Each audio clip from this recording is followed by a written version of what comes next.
Day. Welcome back to Weekend Edition. This is Rehash, where we recap the big stories of the week. And so, eeny, meeny, miny, mo, who will tell their story first?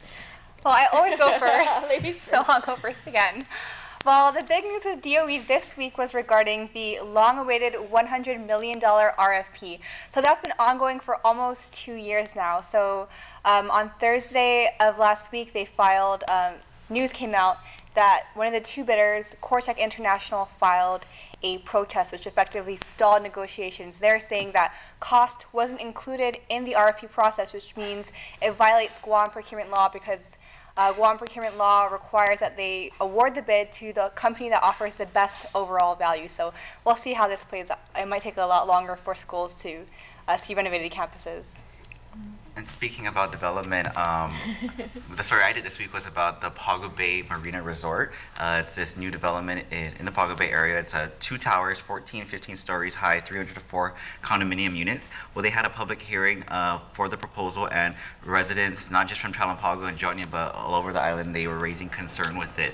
A lot of them are concerned about environmental issues, traffic and safety, and then overall their just quality of life being impacted. So they had a public hearing, and a lot of them were just telling the developers, Guam Wanfeng Corporation, that this project shouldn't even be considered, just considering the area. And Pago Bay, you don't see that many developments like big high-scale properties. So the public can still comment at this time. You can just submit them to the Guam Land Use Commission.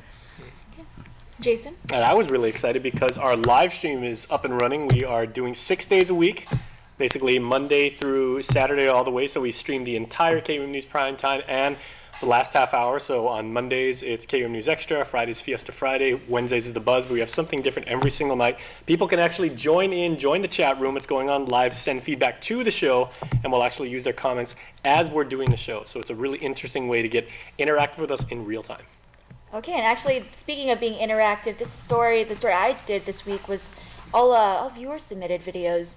And maybe you at home saw the videos. It were these viral shooting videos. It looked like it was happening on New Year's Eve.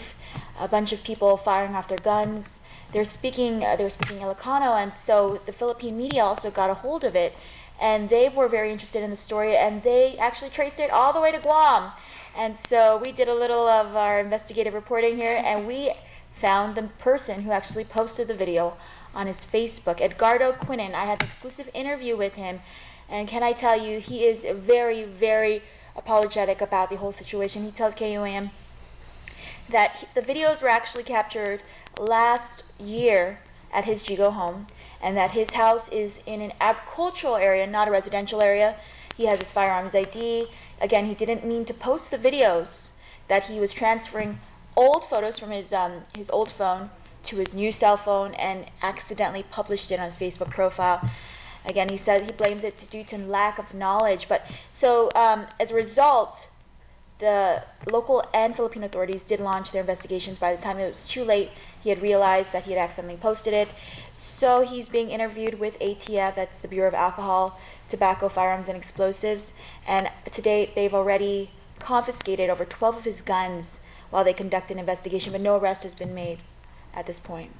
So, anything else we'd like to add about this weekend? We are all very exhausted. I think Ken and I would agree that every day this week where you're like, oh, it's such a tiring week, but thank God it's the weekend, and more when Weekend Edition returns.